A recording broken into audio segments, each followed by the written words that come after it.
Jail മോചിതരാകുന്ന ഒരമ്മയെയും മകനെയും കാണിച്ചുകൊണ്ടാണ് ചിദംബരത്തിന്റെ ഏറ്റവും പുതിയ സിനിമയായ ബാലൻ ദി ബോയ് തുടങ്ങുന്നത്. ഈ സിനിമയുടെ തിരക്കഥ ചെയ്തിരിക്കുന്നത് ജിത്തു മാധവനാണ്. സിനിമയുടെ ഗാനങ്ങൾ അൻവർ അലിയുടേതാണ്. ഇതിലെ പ്രധാന കഥാപാത്രങ്ങളായി വരുന്നത് പുതുമുഖ താരങ്ങളായ ഫർസാന പാലിത്തിങ്കലും ആദിശേഷവുമാണ്. ഇവർ രണ്ടുപേരും ഈ സിനിമയിൽ മികച്ച പെർഫോമൻസ് തന്നെയാണ് കാഴ്ചവെക്കുന്നത്. ഒരു സിനിമയ്ക്ക് വേണ്ട എല്ലാ ചേരുവകളും കൃത്യമായി ചേർത്തുകൊണ്ടാണ് സംവിധായകൻ ഈ സിനിമ പ്രേക്ഷകർക്ക് മുന്നിലെത്തിക്കുന്നത്.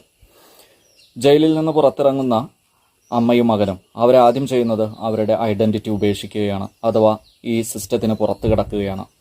എന്നാൽ അവരുടെ ജീവിതയാത്രയിൽ ഒരിക്കൽ അവർക്ക് സിസ്റ്റത്തിനകത്തേക്ക് പ്രവേശിക്കേണ്ടി വരുന്നു. തൻ്റെ മകന് വിദ്യാഭ്യാസം നേടണമെന്ന് ആ അമ്മ ആഗ്രഹിക്കുന്നു. അങ്ങനെ വരുമ്പോൾ അവർക്ക് അവരുടെ ഒരു ഐഡന്റിറ്റി സ്കൂളുകളിൽ കാണിക്കേണ്ടി വരും. അതിനുവേണ്ട രേഖകൾ ഉണ്ടാക്കേണ്ടി വരും. അങ്ങനെ ആ രേഖകളെല്ലാം ചമച്ചുകൊണ്ട് അവർ സിസ്റ്റത്തിൻ്റെ ഭാഗമായി മാറുകയാണ്. എന്നാൽ ഇതേ സിസ്റ്റത്തിൻ്റെ ഇടപെടൽ കാരണം ഒരു പ്രത്യേക ഘട്ടത്തിൽ അമ്മയും മകനും വഴിപിരിഞ്ഞു പോകുന്നു. തുടർന്ന് അങ്ങോട്ട് അമ്മയെ കണ്ടെത്താൻ മകൻ നടത്തുന്ന യാത്രകളാണ് സിനിമയുടെ ഇതിവൃത്തം. ഈ സിനിമയ്ക്കകത്ത് എക്സ്റ്റെൻഡഡ് ക്യാമിയോ റോളിൽ വരുന്ന ഒരു കഥാപാത്രമുണ്ട്.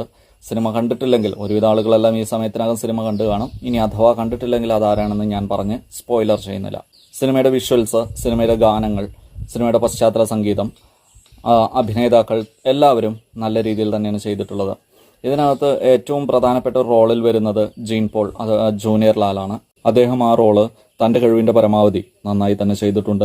അതുകൊണ്ട് കൂടിയാണ് ഈ സിനിമ പ്രേക്ഷകരുമായി വല്ലാതെ കണക്റ്റായി നിൽക്കുന്നത്. കാരണം ആ റോളിന് അത്രയധികം പ്രാധാന്യമുണ്ട്. അതെങ്ങാനും കയ്യിൽ നിന്ന് പോയിരുന്നെങ്കിൽ ഈ സിനിമയുടെ പകുതിയിലധികം പ്രേക്ഷകരോട് ഡിസ്കണക്റ്റായി പോയേനെ.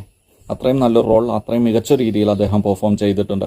പുതുമുഖ താരങ്ങളുടെ യാതൊരു പകപ്പുമില്ലാതെയാണ് ഇതിലെ അമ്മയും മകനും ക്യാമറയ്ക്ക് മുന്നിലെത്തുന്നത്. വിവിധ സ്ഥലങ്ങളിലായി സഞ്ചരിച്ചുകൊണ്ടിരിക്കുന്ന ഈ സിനിമയിൽ ഒരു ഘട്ടത്തിൽ അവരൊരു വൃദ്ധയുടെ അടുത്തെത്തുന്നുണ്ട്.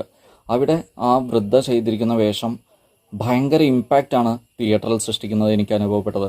എല്ലാവരും അവർ വരുമ്പോൾ കൈയടിക്കുകയും ചിരിക്കുകയും ചെയ്യുന്നുണ്ടായിരുന്നു. ആ സ്ത്രീയുടെ പേരെനിക്ക് ഓർമ്മയില്ലെങ്കിലും അവർ പറഞ്ഞ ഓരോ ഡയലോഗുകളും അവരുടെ ഓരോ എക്സ്പ്രഷൻസും ഇപ്പോഴും എൻ്റെ മനസ്സിൽ നിറഞ്ഞു നിൽക്കുന്നുണ്ട്. ഈ സിനിമയുടെ കാസ്റ്റിംഗ് നമ്മുടെ ഗണപതിയാണ് ചെയ്തിട്ടുള്ളത് എന്നാണ് എനിക്ക് മനസ്സിലായത്. തൻ്റെ ദീർഘകാലത്തെ സിനിമാ ജീവിതത്തിലെ എക്സ്പീരിയൻസ് അദ്ദേഹം ആ കാസ്റ്റിങ്ങിൽ കൃത്യമായി കൊണ്ടുവന്നിട്ടുണ്ട്.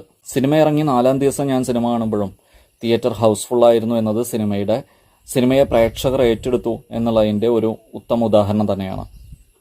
നല്ല സിനിമകൾ ഇറങ്ങുമ്പോൾ അതിനകത്ത് സ്റ്റാർ വാല്യൂ ഉള്ള നായകന്മാരില്ലെങ്കിലും സിനിമ പ്രേക്ഷകർ സ്വീകരിക്കുകയും വൻ വിജയമായി മാറുകയും ചെയ്യും എന്ന് തന്നെയാണ് ബാലൻ ദ ബോയ് എന്ന സിനിമയുടെ വിജയം നമ്മളോട് പറയുന്നത്. ഈ സിനിമയ്ക്കകത്ത് നമ്മൾ ശരിക്കെടുത്ത് നോക്കിയാൽ ഒരു അമ്മയും മകനും തമ്മിലുള്ള ഇമോഷണൽ കണക്ഷൻ മാത്രമാണുള്ളത്.